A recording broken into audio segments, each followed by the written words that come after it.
السلام عليكم ورحمة الله وبركاته. أهلا بكم في قناة أسرار المطبخ المصري. برضو مستمرين في كمان المعجنات بتاعة الأفران أو كمان عشان المدارس.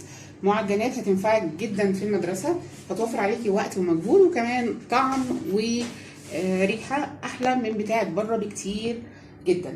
يلا بينا نعرف ازاي يتعمل الجمال ده. بصوا حاجة كده ما شاء الله عليها، بصوا تحفة تحفة. شوريك او بريوش او منجقونه بالطريقه الاصليه. بصوا القطن قطنيه جدا جدا جدا وهشه خالص. بصوا زي الكيكه، حطينا فيها حاجات اول مره هتشوفيها موجوده عندي انا بس حصري. حطينا فيها مكون هيخلي معاكي العجينه ما شاء الله عليها هشه وطريه، وهتفضل معاكي وقت طويل ما تنشفش، وهي بره التلاجة حتى مش هتنشف. يلا بينا على طول نبدا ونقول اتعمل ازاي الشريط بكل تفاصيله. خليكي بس معايا واحده واحده لحد اخر الفيديو عشان تعرفي بس التفاصيل، عشان تطلعيه بالجمال ده واحلى كمان من كده. يلا بينا على طول نبدا ونسمي بسم الله ونقول اتعمل ازاي الجمال ده كله، الشريط بكل انواعه وبكل الاشكال بتاعته. يلا بينا على طول. هنعمل اول حاجه العجينه الاولانيه اللي هنعمل منها المعجنات كلها، دي اللي هتخلي لك العجين قطني وكمان هش وطري ويقعد معاكي فتره طويله، اللي هو البولش. الاول هنحط كوبايه ميه دافيه، عليها معلقه من الخميره الفوريه اللي هو الكيس الصغير،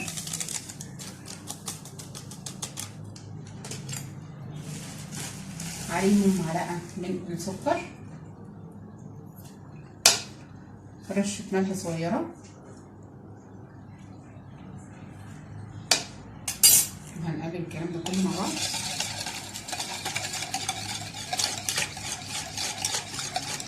دي الحاجة الأساسية، العجينة الأساسية اللي بيعملوها في المخابز بره عشان تحافظ لك على المعجنات تكون سوفت وطرية، وفي نفس الوقت تكون معاكي هشة وقطنية خالص. هنحط بقى كمية من الدقيق، هنشيل المضرب خالص عشان هنستعمل هنا. نوع الدقيق ده يا جماعه حلو جدا في المعجنات. بصوا اسمه الاصيل اهو، حلو جدا في المعجنات، بيديكي عرق حلو خالص. نحط كميه،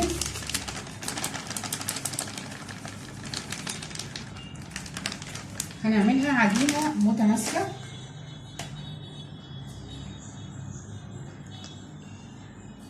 وهنسيبها بقى تخمر خالص.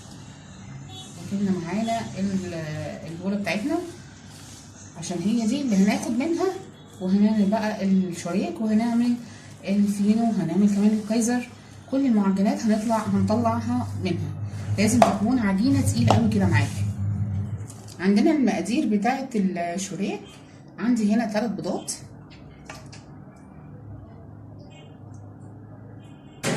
هحط عليهم كوبايه من اللبن، كوبايه لبن، كوبايه من الميه،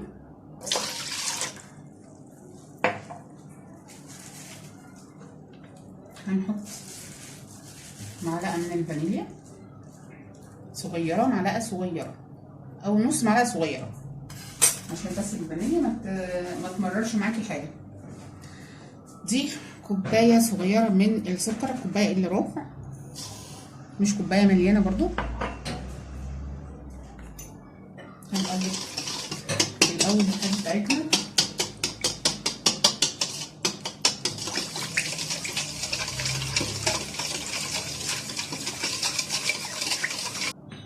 عندي بقى بعد ما دوبت الحاجه بتاعتنا عندي معلقتين من الزبده،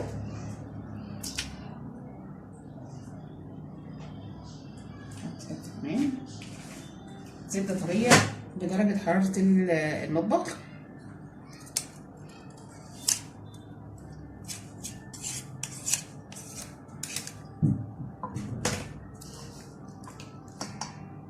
هحط عليهم معلقه من نص معلقه من المحسن الجاف، نص ما تكتريش عشان قلنا المحسن هيعمل معاكي زي الكيكه كده هتبقى هشه وحلوه وطريه من جوه.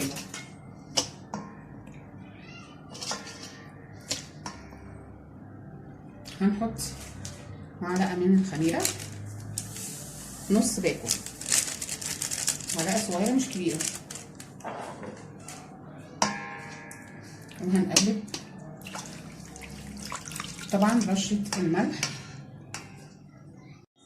هنا البوش اللي احنا عملناه اللي هي العجينه التخمير الاولانيه، بصوا عامله ازاي، ما خدتش اي وقت خالص معاكي اهو. هننزل بس الخمر بتاعها كده، وهناخد منها حته نحطها على العجينه بتاعتنا. العجينه دي هنطلع منها بروش وهنطلع منها الفينو. عندي بقى بعد ما دوبنا المكونات، عندي البوش هنحطه العجينه اللي احنا عملناها، البولش بتاعنا هنحطها كلها. بقولك كل ما تخمر كل ما تبقى الريحه بتاعتها حلوه جدا.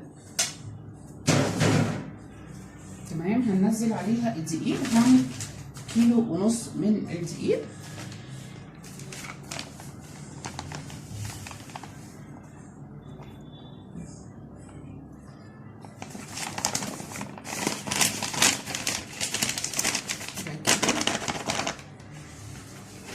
وهنحط عليه 1/2 كيلو تاني.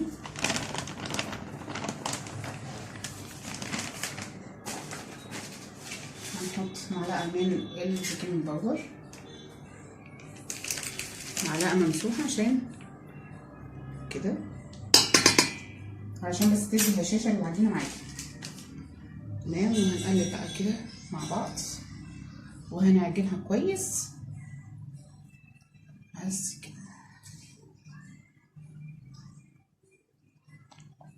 لازم تعجنيها كويس جدا وتريحيها بقى تخمر معاكي. عندنا العجينه بتاعه الشريك او البريوش اهي خمرت ما شاء الله. هننزل بقى الخمر بتاعنا.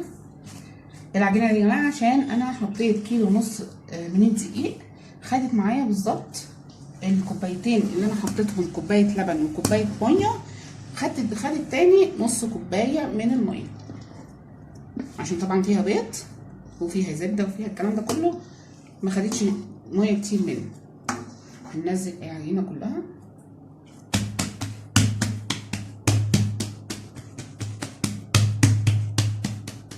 هناخد بقى العجين بتاعنا وهنقطعه حسب الشريكه بتاعتك اللي انتي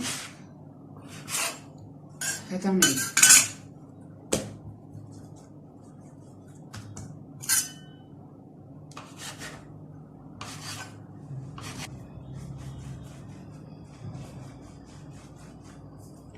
العجينه اللي احنا عملناها في الاول دي مديه ريحه وطعم، ريحه حلوه جدا للمعجنات.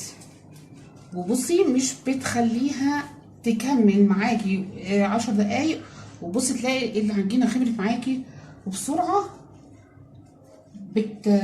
بتلاقيها خلاص خمرت وهتتشكل على طول. تمام. ادي الشريك بتاعنا العادي.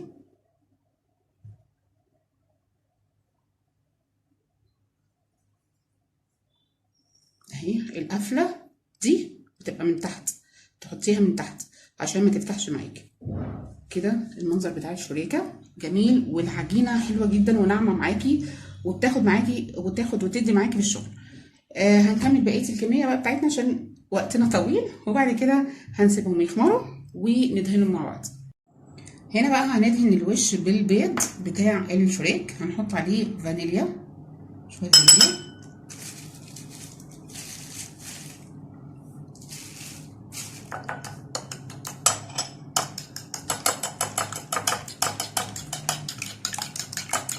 وبالفرشه بس بالراحه عشان التخمير بتاعه ما يروحش منه.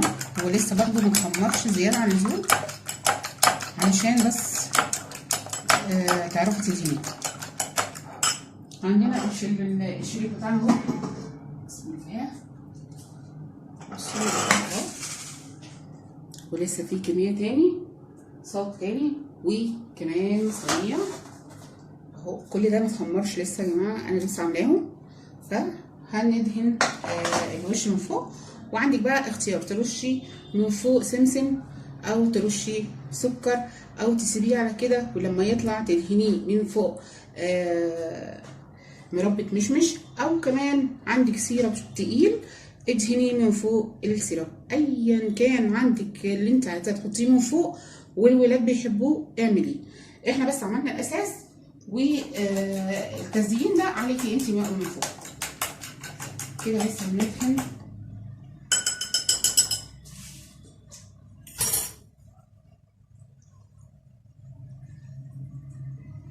بالراحه وانت بتدهني عشان الفرشه ما تفشش الخمر بتاعه.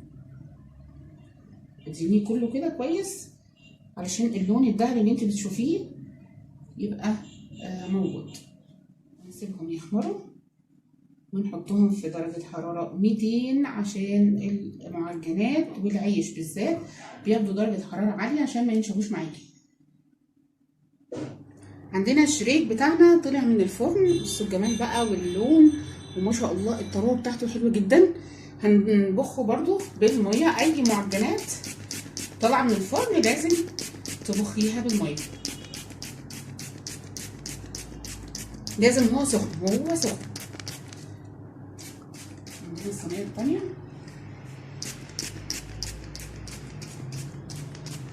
بخت ميه كده وخلاص، وهنغطي عليهم لحد ما يطروا كده، لحد بقى البخار بتاعهم يخش جواهم تاني وكمان يطروا. كده خلصنا الفيديو بتاع النهارده. يا رب يكون نال اعجابكم، واستنوني الفيديوهات احلى واحلى ان شاء الله. واترككم في رعايه الله، بس ما تنسوش لايك وشير للفيديو، وننزل نفعل الجرس عشان يوصلكم كل جديد من عندي. والسلام عليكم ورحمه الله وبركاته.